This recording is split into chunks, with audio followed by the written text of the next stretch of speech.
Hello everyone. आज हम जो स्टार्ट करने वाले हैं क्लास 9 का इक्लूड ज्योमेट्री चैप्टर स्टार्ट करने वाले हैं और ये इक्लूड ज्योमेट्री का कंसेप्ट लेक्चर 1 होगा। ठीक है, सबसे पहले हम जो वर्ड समझेंगे वो समझेंगे ज्योमेट्री क्या होता है। तो ज्योमेट्री देखोगे, ज्योमेट्री दो वर्ड से बना है, जियो और मेट्री। तो जियो का मतलब होता है अर्थ, अर्थ या फिर लैंड, और मेट्री यानी कि मेजरमेंट। तो अर्थ या फिर लैंड के जो यहाँ पे हम मेजरमेंट करते हैं वो सारे के सारे किसके अंडर आएगा, वो सारा का सारा टर्म ज्योमेट्री के अंडर आएगा। यानी कि अर्थ और लैंड से मेजरमेंट से रिलेटेड जो भी चीज़ें होंगी वो सारा का सारा हम लोग ज्योमेट्री में देखेंगे। अब ये जो ज्योमेट्री है ना, ठीक है, हमारे लाइफ में काफ़ी इंपॉर्टेंट रोल प्ले करता है। यहाँ तक कि अभी भी और एशियन टाइम से ये काफ़ी ज़्यादा बेटर रोल प्ले किया हुआ है हमारे सिविलाइजेशन को काफ़ी ज़्यादा ग्रोथ कराने में। अब ये क्यों बोल रहा हूँ कि सिविलाइजेशन को काफ़ी ज़्यादा ग्रोथ कराने में ज्योमेट्री का हेल्प है। आखिर ज्योमेट्री ऐसा क्या कर दे रहा है?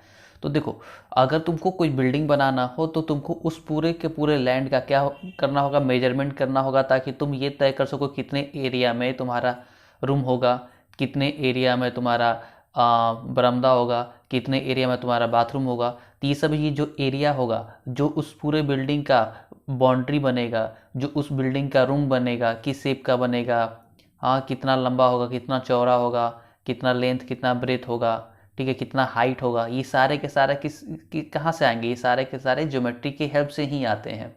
ठीक है, एशियन टाइम पे भी इसको यूज किया जाता था। अगर तुमको याद हो हिस्ट्री का एक चैप्टर जिसमें इंडियन वैली सिविलाइजेशन के बारे में बताया गया हो, तो वहाँ पर देखोगे कि इंडियन वैली सिविलाइजेशन में जो घर होते थे वो घर खास तरीके से अरेंज होते थे। इसके अलावा उसमें ड्रेनेज सिस्टम होता था, जो काफ़ी अच्छे से ड्रेनेज सिस्टम हर घर से निकला होता था और आराम से पैरेलल जाता था। ठीक है, उसको पूरे क्या किया था, उसको ढक कर रखा गया था। तो वो सब किसके कैसे पॉसिबल है? वो सारे के सारे ज्योमेट्री से ही पॉसिबल है, ताकि एक खास तरह के मेजरमेंट करके हम एक खास तरह का सिस्टम बना सकें। इसके अलावा इंडियन वैली सिविलाइजेशन में जो ईंटें यूज होती थी घरों को बनाने के लिए या फिर किसी भी चीज़ों को बनाने के लिए, ठीक है, जो ईंट यानी कि ब्रिक्स जो यूज होता था वो एक खास तरह के साइज का होता था, यानी खास डायमेंशन का होता था। तो यहाँ से हमें क्या पता चल रहा है कि जो ज्योमेट्री है वो एशियन टाइम से ही काफ़ी सारे रोल प्ले किए हुए हैं यहाँ तक पहुँचने, यानी कि अभी जो सिविलाइजेशन चल रहा है हमारा, ठीक है, यहाँ तक पहुँचने में काफ़ी ज़्यादा इंपॉर्टेंट रोल प्ले किया हुआ है। हमको बहुत कुछ सिखाया हुआ है, हमको बहुत कुछ दे कर गया है। ठीक है, बहुत सारे अलग अलग तरह के इक्विपमेंट हम देखते हैं या फिर बहुत सारे अलग तरह के बिल्डिंग देखते हैं। इन सब चीज़ को बनाने में ज्योमेट्री एक काफ़ी ज़्यादा बेटर रोल प्ले करता है। अब ये ज्योमेट्री जो है, ठीक है, इसके बारे में बहुत सारे लोगों ने बताया है, जिसमें से एक पर्सन का नाम है यूक्लिड्स। इसलिए हमें यहाँ पे यूक्लिड ज्योमेट्री के बारे में पढ़ना है। तो केवल ऐसा नहीं है कि केवल यूक्लिड्स ने ही ज्योमेट्री के बारे में कुछ बताया है, ज्योमेट्री से रिलेटेड और भी बहुत सारे लोगों ने बहुत सारी चीज़ें बताई हैं। उनमें से कौन कौन से हैं?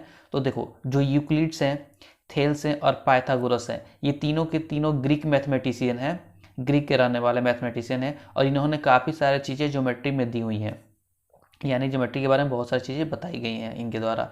इसके अलावा कुछ इंडियन मैथमेटिशियन भी हैं जिनके द्वारा ज्योमेट्री में बहुत सारी चीज़ें दी गई हैं, बहुत सारी चीज़ें बताई गई हैं। उनमें कौन कौन से थे? तो एक है आर्यभट्ट, यानी थे, दूसरे थे ब्रह्मगुप्त, और तीसरे थे भास्कर टू। ठीक है, तो ये तीनों ने भी काफ़ी सारे अपने कंट्रीब्यूशन ज्योमेट्री में दिए हुए हैं। इसके अलावा ग्रीक के कौन कौन हो गए? थेल्स हो गए, पैथागोरस हो गए और ये यूक्लिड्स हो गए। और इसमें जो हम कवर करेंगे वो यूक्लिड्स ज्योमेट्री, यानी यूक्लिड्स के बताए गए ज्योमेट्री के टर्म्स को समझेंगे। ओके, इसके अलावा एक और चीज़ याद रखोगे, यूक्लिड्स ने एक बुक लिखा था जिसका नाम था एलिमेंट्स, जिसमें उन्होंने ज्योमेट्री के बारे में बहुत सारे चीज़ें, बहुत सारे वंडरफुल वंडरफुल रिजल्ट्स जो भी होंगे उनके बारे में बहुत सारी चीज़ें लिखी हुई हैं। ठीक है, तो आगे पढ़ते हैं। स्टेटमेंट अगर आप देखोगे तो लिखा गया है, a sentence which can be जज टू बी ट्रू और फॉल्स। एक ऐसा स्टेटमेंट जिसको हम जज कर सके कि वो या तो ट्रू हो या फिर फॉल्स हो। ठीक है, यानी उसके बारे में बोल सकते हैं कि ये ट्रू है या फिर फॉल्स है। उस तरह के सेंटेंस को स्टेटमेंट बोलेंगे। ऐसा सेंटेंस जिसको हम जज करके बता सके कि वो सही है या फिर गलत है, उसको क्या बोलेंगे? उसे स्टेटमेंट बोला जाएगा। जैसे सबसे पहला लाइन पढ़ो, दिया गया है the sum of the angles of a triangle is 180 degree. Triangle के सारे एंगल्स का सम कितना होता है? तो 180 होता है। तो ये बिल्कुल सही है, ट्रू स्टेटमेंट है। इसको जज कर पाना कि ये सही है, ट्रू है, तो ये क्या हो गया? ये स्टेटमेंट है। दूसरा, इसके अलावा ये ट्रू है, ठीक है, ये क्या होगा? ये ट्रू होगा। और साथ में स्टेटमेंट तो है ही। दूसरा है the sum of the angles of a quadrilateral is 180। तो ये तो स्टेटमेंट तो है, सेंटेंस तो है, क्योंकि इसको हम ट्रू या फिर फॉल्स बोल सकते हैं। इसको क्या बोल सकते हैं कि ये फॉल्स है। ओके, तो ये भी क्या है, स्टेटमेंट है। तीसरा पढ़ो, x + 10 is greater then 15। x + 10 जो होगा वो 15 से ग्रेटर होगा। ये स्टेटमेंट है क्या? तो ये स्टेटमेंट नहीं है। स्टेटमेंट क्यों नहीं है? क्योंकि इसको जज नहीं कर पाएंगे कि ये सही है या फिर गलत है। क्यों जज नहीं कर पा रहे हैं? तो देखो, अगर x का वैल्यू 1 हो जाए तो ये टोटल कितना हो जाएगा, 11। तो 11 इज ग्रेटर देन 15, सही है? नहीं, गलत है। ठीक है, लेकिन इसका 2 हो जाए तो 2 + 10 12 इज ग्रेटर देन 15, ये भी क्या है, गलत है। लेकिन वही है, इसका वैल्यू अगर 6 हो जाए तो 10 + 6 क्या हो गया, 16। 16 इज ग्रेटर देन 15, तो इस समय क्या हो गया, सही हो गया। तो ये डिपेंड करेगा कि x के वैल्यू पे कि ये सही है या फिर गलत है, यानी इसको ट्रू बोले या फिर फॉल्स बोले। तो ऐसे तो हम डिसाइड नहीं कर सकते हैं इसको कि ये ट्रू है या फॉल्स है, इसलिए स्टेटमेंट नहीं है। बाकी दोनों स्टेटमेंट था, क्योंकि उसको डिफाइन कर पा रहे थे कि ये ट्रू है या फिर फॉल्स है। लेकिन x + 10 इज ग्रेटर देन 15 ये डिपेंड करेगा x पे, ये ट्रू भी हो सकता है और फॉल्स भी हो सकता है। हम बता नहीं सकते एक्चुअल में क्या होगा, ठीक है। जबकि क्या बोला, या तो ट्रू होना चाहिए या फिर फॉल्स होना चाहिए, इसमें तो हम बता ही नहीं पा रहे हैं, जज नहीं कर पा रहे हैं, इसलिए क्या है, ये स्टेटमेंट नहीं है। अब बढ़ते हैं एक्सियम की तरफ। एक्सियम क्या होता है? तो देखो, एक्सियम क्या है, तो एक ऐसा स्टेटमेंट जिसको किसी भी तरह की जो कि सच है, जो क्या है, सच है। An axiom is a statement that is taken to be true, जिसे हम सच मानते हैं, जिसे किसी भी तरह की प्रूफ की आवश्यकता नहीं है। जैसे अगर मैं बोलूं कि सूरज जो है वो पूरब से उगता है, तो इसको किसी भी प्रूफ की जरूरत नहीं है, ये स्टेटमेंट क्या है, बिल्कुल सही है। तो इस तरह के स्टेटमेंट्स को क्या बोला जाएगा, इस तरह के स्टेटमेंट्स को हम एक्सियम बोलेंगे।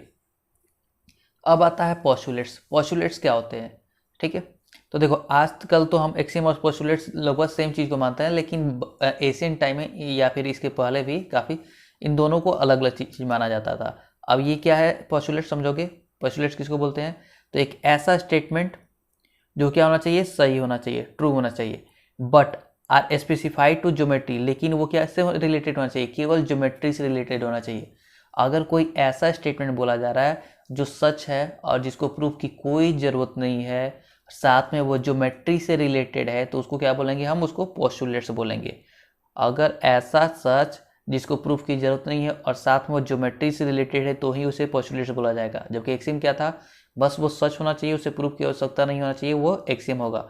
वो ज्योमेट्री से रिलेटेड हो ना हो कोई दिक्कत नहीं है। एक्चुअल में एक्सियम जो है वो पहले के ज़माने में, यानी पहले टाइम पे माना जाता है कि वो ज्योमेट्री से रिलेटेड नहीं होना चाहिए और पोस्टुलेट ज्योमेट्री से रिलेटेड होना चाहिए। आज हम दोनों सेम चीज़ ही मानते हैं। ओके, थ्योरम पे बात करते हैं। थ्योरम क्या होता है, तो एक ऐसा स्टेटमेंट जिसे प्रूफ की ज़रूरत हो, जिसे हम प्रूफ कर सकें, ठीक है, जिसको प्रूफ करने की ज़रूरत हो, उसको क्या बोलेंगे, थ्योरम। जैसे कि एक ट्रायंगल के तीनों एंगल का जो सम होगा वो कितना होगा, वो 180 होगा। तो मैं बोलने से, तो मेरे बोलने से तो केवल मान नहीं जाओगे, तुम कहोगे इसका प्रूफ दिखाने के लिए एक क्वाड्रिलेटरल के चारों एंगल का सम 360, तो इन सब के प्रूफ दिखाया जाएगा तब कोई मानेगा। ओके, तो ये सब क्या है, ये सब थ्योरम है। अब देखो, दूसरा है कोरोलरी।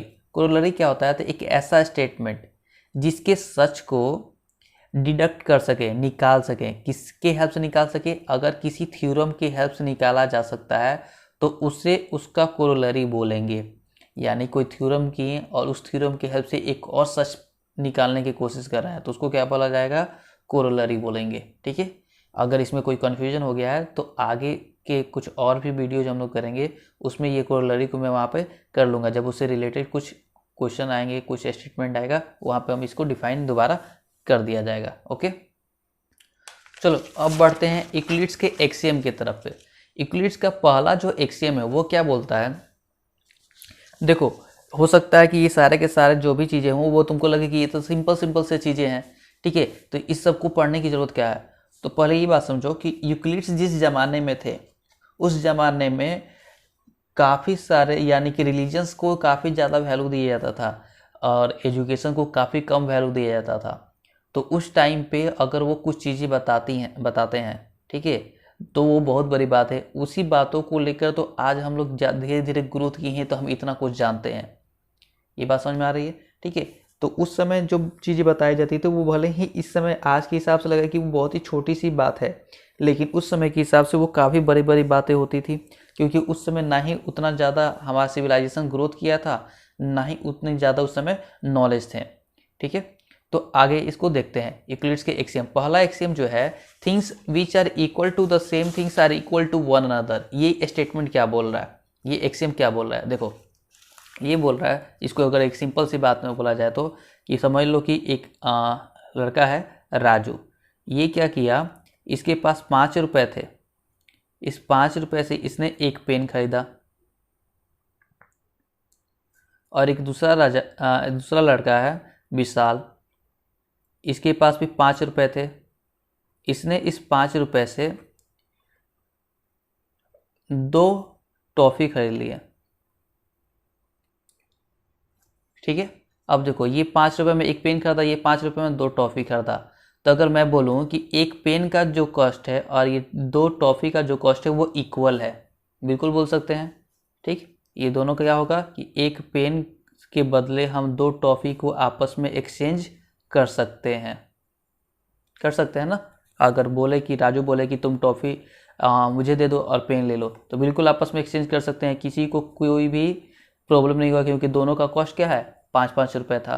तो यही बोल रहा है पहला स्टेटमेंट कि अगर things which are equal to the same things, अगर जो चीज़ है, ठीक है, एक पेन है वही 5 रुपये की इक्वल है, 2 टॉफ़ी भी 5 रुपये की इक्वल है, तो दोनों आपस में भी क्या होगा, इक्वल होगा। Things which are equal to the same things are equal to one another. Okay, देखो इसको मैथमेटिकल टर्म में कैसे बोला जाएगा, इसको मैथमेटिकल टर्म में बोलेंगे कि अगर ए जो है वो बी के इक्वल है और ए जो है वो सी के इक्वल है, तो बी जो होगा वो सी के इक्वल होगा। ठीक, ये कहाँ सा स्टेटमेंट था, ये पहला एक्सियम था, पहला स्टेटमेंट था। बात समझ में आई। दूसरी तरफ बढ़ते हैं। दूसरा क्या है, दूसरा है if equals are added to equals the wholes are equal. अगर इक्वल को इक्वल के साथ जोड़ेंगे तो पूरा जोड़ने के बाद जो आएगा वो इक्वल होगा। अब इसे क्या बोला जा रहा है, इसे समझते हैं। तो देखोगे सिंपल सी चीज़ें है, ठीक है, ज़्यादा बिना लोड लिए आराम से समझने की कोशिश करो। जैसे कि ए जो है वो बी की इक्वल है और सी जो है वो डी की इक्वल है। तो अगर मैं ए को सी के साथ ऐड कर दूं और बी को डी के साथ ऐड कर दूं, तो ऐड होने के बाद भी दोनों क्या होगा, इक्वल होगा। यही स्टेटमेंट सेकेंड बोला, यानी ये भी क्या है, सेकेंड एक्सियम, ये भी एक सच है जिसको किसी तरह की प्रूफ की जरूरत नहीं है। तीसरे स्टेटमेंट की तरफ बढ़ते हैं, तीसरे एक्सियम की तरफ। तीसरा एक्सियम क्या कर रहा है, if equals are subtracted from equals the remainders are equal. तो देखो ये भी सेम यही चीज़ बोल रहा है, बस यहाँ पर क्या हो गया, यहाँ पर ऐड किया गया था और इस समय क्या बोल रहा है, सब्ट्रैक्ट। तो सब्ट्रैक्ट करने पर क्या होगा, माइनस करेंगे तो क्या होगा, ए में से सी माइनस हुआ और बी माइनस डी, तो भी क्या होगा, इक्वल होगा। यानी ए और बी इक्वल था, सी और डी भी इक्वल था। जब हमने माइनस किया तो माइनस करने के बाद जो रिमाइंडर आया, यानी जो रिजल्ट आया, वो भी क्या होगा, वो भी इक्वल होगा। तो ये भी क्या है, एक्सियम में किसी तरह की प्रूफ की जरूरत नहीं है। बात समझ में आ रही है। ओके, आगे बढ़ते हैं। चौथा क्या बोला था उन्होंने, things which coincide with one another are equal to one another. अगर जो चीज़ें एक दूसरे के साथ कॉन्साइड कर जाएंगी वो एक दूसरे के इक्वल होंगी।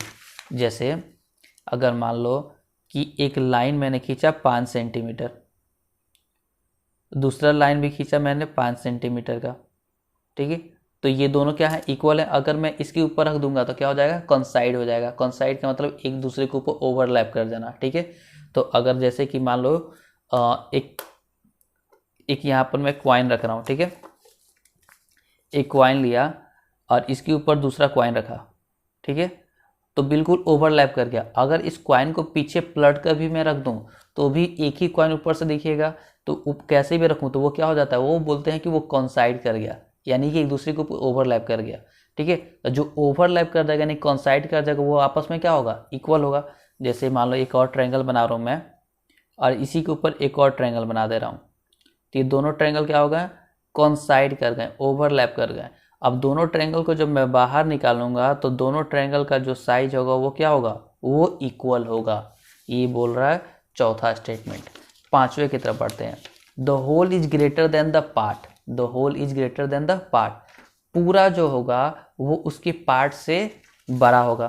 तो बिल्कुल सही बात है। मान लो ये एक लाइन है, ये लाइन जो है वो 6 सेंटीमीटर का है अब इसमें से अगर मैं इतना हिस्सा काट लूँ तो ये पार्ट हो गया, छोटा सा पार्ट हो गया, ठीक है। लेकिन ये छोटा सा पार्ट जो काट कर मैं बाहर निकालूंगा, ये पूरे से क्या है, पूरा इसे क्या है, बड़ा है ना, ये इसे क्या है, ग्रेटर है, ठीक है। इसको एक और तरीके से समझते हैं, जैसे कि एंगल मैं बना रहा हूँ, इसमें से अगर मैं बोलूँ कि ये छोटा सा पार्ट का एंगल, ये एंगल मैं कट करके बाहर अगर निकाल लूँ, इतना एंगल अगर बाहर निकाल लूँ और पूरे से कंपेयर करूँ, पूरे से कंपेयर करना है, ये नहीं कि काट करके अलग अलग दो हिस्से बना दिए, ठीक है, पूरे से कंपेयर करना है। तो ये तो बड़ा वाला हिस्सा था, ये कंप्लीट हिस्सा था और ये उसका छोटा सा पार्ट था, तो ये जो पार्ट होगा वो क्या होगा, इससे हमेशा बड़ा होगा, ठीक है। जैसे ये 60 का है और काटने के बाद ये मैं 45 का काट कर बाहर निकाल दिया, तो ये एंगल क्या होगा, अपने पार्ट से बड़ा होगा, होल जो होगा वो अपने पार्ट से बड़ा होगा, यही बोला जा रहा है। ओके, ये पांचों स्टेटमेंट समझ में आया। छठे स्टेटमेंट को समझते हैं, छठा axiom, things which are double of the same things are equal to one another. अगर कोई है जो अपने वो किसी से क्या है, डबल है, ये क्या बोल रहा है कि अगर ए है ये डबल है बी का, और एक सी है वो भी डबल है बी का, things which are double of the same thing, same thing के डबल है, ठीक है, बी के डबल है, सी जो है वो भी बी के डबल है, तो ए और सी क्या होगा, आपस में इक्वल होगा, ठीक है। इस सब स्टेटमेंट को किसी तरह की प्रूफ की जरूरत है क्या, नहीं है, क्यों, क्योंकि ये एक्सियम है, इसी वजह से एक्सियम बोला जा रहा है। सातवां स्टेटमेंट समझते हैं, things which are half of the same things are equal to one another. ऐसे चीजें जो किसी सेम चीज के क्या हो, आधी हो, ठीक है, तो यही सेम चीज बोला जा रहा है कि ए जो है वो अगर बी का आधा हो और सी जो है वो भी बी का क्या हो, आधा हो, तो ए और सी क्या होगा, आपस में इक्वल होगा। ये हो गया सातों स्टेटमेंट का मतलब। तो आई होप कि आपको यूक्लिड्स के सातों एक्सियम के मतलब समझ में आए हो। आगे बढ़ते हैं, यहाँ देखो यूक्लिड्स ज्योमेट्री को ही कुछ अलग अंदाज में समझाने की कोशिश की गई है। दिखा गया है, if the area of a triangle, अगर एक ट्रायंगल का area equal to the area of rectangle, rectangle के एरिया के क्या है, इक्वल है, and the area of rectangle, और एरिया ऑफ रेक्टेंगल जो है इक्वल है किसके, एरिया ऑफ स्क्वायर के, ठीक है, area of square, that area of square, then the area of the triangle, तो एरिया ऑफ ट्रायंगल क्या होगा, इक्वल होगा एरिया ऑफ स्क्वायर के। इसी को मैथमेटिकल अगर दिखाऊं तो कैसे दिखाऊंगा कि एरिया ऑफ ट्रायंगल जो है इक्वल है एरिया ऑफ रेक्टेंगल के, और एरिया ऑफ रेक्टेंगल जो है वो इक्वल है एरिया ऑफ स्क्वायर के। तो क्या होगा, तो ट्रायंगल के एरिया और स्क्वायर का एरिया क्या होगा, इक्वल होगा। सेम वही है कि नहीं, A is equal to B and B is equal to C, then A is equal to C. Same वही स्टेटमेंट है जो एक्सियम था। दूसरा देखते हैं, दूसरा क्या है, magnitude of the same kind can be compared and add और subtracted but magnitude of different kind can not be compared. तो देखो क्या बोल रहा है कि मैग्नीट्यूड जो होगा अगर सेम काइंड का होगा तभी हम उसे कंपेयर कर पाएंगे, ऐड कर पाएंगे या फिर सब्ट्रैक्ट कर पाएंगे, और डिफरेंट काइंड का है तो हम उसे ना ही कंपेयर कर सकते हैं, ना ही ऐड कर सकते हैं और ना ही सब्ट्रैक्ट कर सकते हैं। सिंपल वर्ड में इसको समझते हैं एग्जाम्पल के थ्रू। देखो अगर लिखा गया है 5 किलोमीटर और यहाँ लिखूँ मैं 8 किलोमीटर, तो इसे मैं कंपेयर कर सकता हूँ कि 8 ज़्यादा है 5 कम है, या फिर इसे ऐड कर सकता हूँ या फिर सब्ट्रैक्ट कर सकता हूँ, ठीक है। क्या क्या कर सकता हूँ, ऐड भी कर सकते थे, सब्ट्रैक्ट भी कर सकते थे, ग्रेटर देन लेस देन का भी साइन बता सकते थे, ये सारी चीज़ें कर सकते थे इसके साथ। लेकिन वही अगर मैं बोलूँ कि 5 किलोमीटर और 5 आवर या फिर 15 आवर्स, ठीक है, तब इसे ऐड कर सकते हैं क्या, नहीं कर पाएंगे, ठीक है। सब्ट्रैक्ट भी नहीं कर सकते हैं, कंपेयर कर सकते हैं क्या, ये भी नहीं कर सकते हैं, क्योंकि ये अलग यूनिट है और ये अलग यूनिट है। तो यही बोला जा रहा है कि अगर सेम मैग्नीट्यूड का हो लेकिन अगर सेम तरह का हो, ठीक है, क्या बोल रहा है, magnitude of the same kind, same तरीके का हो यानी सेम क्वांटिटी हो, तभी हम उसे कंपेयर कर सकते हैं, ऐड कर सकते हैं या फिर सब्ट्रैक्ट कर सकते हैं। अगर डिफरेंट होगा तो ऐड नहीं कर सकते हैं। जैसे अगर मैं बोलूं कि 5 मीटर स्क्वायर, अब इसे ऐड करो टाइम के साथ, 5 घंटे के साथ, ऐड कर सकते हैं क्या, नहीं ऐड कर सकते हैं। सब्ट्रैक्ट कर सकते हैं, नहीं। मल्टीप्लाई सॉरी बोल रहे हैं, प्लस नहीं कर सकते हैं, माइनस नहीं कर रहे हैं, कंपेयर भी नहीं कर सकते हैं। तो इस तरह की चीज़ों को नहीं किया जा सकता है, यही ये स्टेटमेंट बोलने की कोशिश कर रहा है। ओके, आगे बढ़ते हैं। एवरीथिंग इक्वल टू इटसेल्फ, सब अपने आप से इक्वल होते हैं। तो बात तो सही है, ए जो होगा वो अपने आप ए के इक्वल होगा, बी अगर होगा तो बी के इक्वल होगा, सी अगर होगा तो सी के इक्वल होगा। ओके, अब आते हैं चौथा स्टेटमेंट क्या बोला, if A is greater than B, अगर ए बी से ज़्यादा है, देन देयर एग्जिस्ट एक quantity C such that A is equal to B plus C, अगर ए बी से ज़्यादा है तो कोई एक क्वांटिटी होगा जो बी से ऐड करते ही वो ए की इक्वल हो जाएगा। इसको समझो, जैसे कि 8 है, 8 जो है वो ज़्यादा है 3 से, तो यहाँ एक क्वांटिटी एग्जिस्ट करेगा जिसको जैसे ही मैं 3 के साथ ऐड करूँगा वो 8 के साथ इक्वल हो जाए, 8 की इक्वल हो जाएगा। कौन सा क्वांटिटी, तो इसमें से माइनस कर देंगे, क्या हो जाएगा 5, यानी 5 अगर मैं इस 3 के साथ ऐड कर दूँ तो वो क्या हो जाएगा, वो इक्वल हो जाएगा। ये स्टेटमेंट बोलने की कोशिश कर रहा है। ठीक है, तो आई होप कि आपको ये सारे के सारे बातें समझ में आई हो। ठीक है, मिलते हैं अगले लेक्चर में जहाँ हम लोग करेंगे इक्लिप्स के पोस्टुलेट्स। Okay, thank you.